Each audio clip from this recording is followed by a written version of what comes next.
Hello माँ, मैं अमित बोल रहा हूँ। कैसी हो माँ?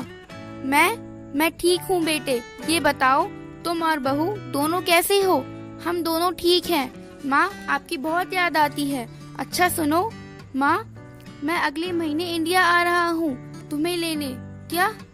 हाँ माँ, अब हम सब साथ ही रहेंगे। नीतू कह रही थी माँ जी को अमेरिका ले आओ, वहाँ अकेली बहुत परेशान हो रही होंगी। हेलो, सुन रही हो माँ? हाँ हाँ बेटे।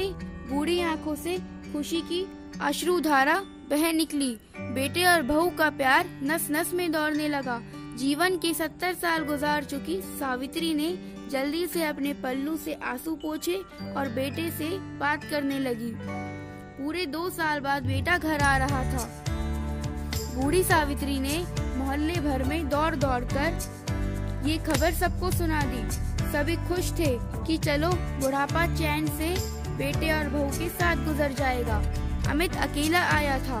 उसने कहा कि माँ, हमें जल्दी ही वापस जाना है, इसलिए जो भी रुपया पैसा किसी से लेना है वो लेकर रख लो, और तब तक मैं किसी प्रॉपर्टी डीलर से मकान की बात करता हूँ।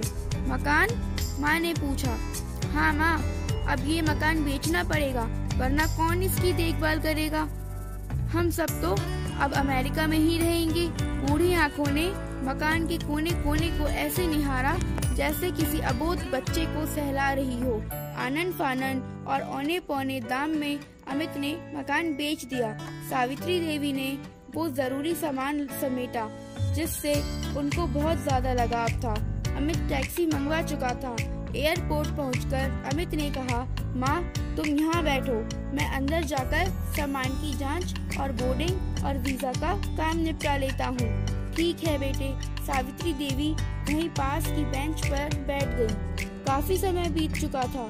बाहर बैठी सावित्री देवी बार बार उस दरवाजे की तरफ देख रही थी जिसमें अमित गया था, लेकिन अभी तक बाहर नहीं आया। शायद अंदर बहुत भीड़ होगी।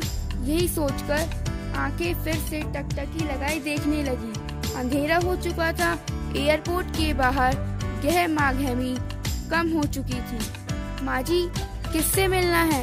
एक कर्मचारी ने वृद्धा से पूछा। मेरा बेटा अंदर गया था टिकट लेने, वो मुझे अमेरिका लेकर जा रहा है, सावित्री देवी ने घबरा कर कहा। लेकिन अंदर तो कोई पैसेंजर नहीं है। अमेरिका जाने वाली फ्लाइट तो दोपहर में ही चली गई। क्या नाम था आपके बेटे का? कर्मचारी ने सवाल किया। अमित। सावित्री के चेहरे पे चिंता की लकीरें उभर आई। कर्मचारी अंदर गया और कुछ देर बाद बाहर आकर बोला, माँ जी, आपका बेटा अमित तो अमेरिका जाने वाली फ्लाइट से कब का जा चुका। क्या? वृद्धा की आंखों से आंसुओं का सैलाब फूट पड़ा। बूढ़ी माँ का रोम रोम कांप उठा। किसी तरह वापस घर पहुँची तो उसका सब कुछ बिक चुका था। रात में घर के बाहर चबूतरे पर ही सो गई। सुबह हुई तो दयालु मकान मालिक ने एक कमरा रहने को दे दिया। पति की पेंशन से घर का किराया और खाने का काम चलने लगा। समय गुजरने लगा। एक दिन मकान मालिक ने वृद्धा से पूछा, माँ जी, क्यों नहीं आप अपने किसी रिश्तेदार के यहाँ चली जाएं? अब आपकी उम्र भी बहुत हो गई है, अकेली कब तक रह पाएंगी? हाँ, चली तो जाऊं, लेकिन कल को मेरा बेटा आया तो यहाँ फिर कौन उसका ख्याल रखेगा? उस बूढ़ी औरत के मुंह से यह शब्द निकलते ही मेरी आंखों से आंसू बहने लग गए। दोस्तों, सच में माँ तो माँ होती है।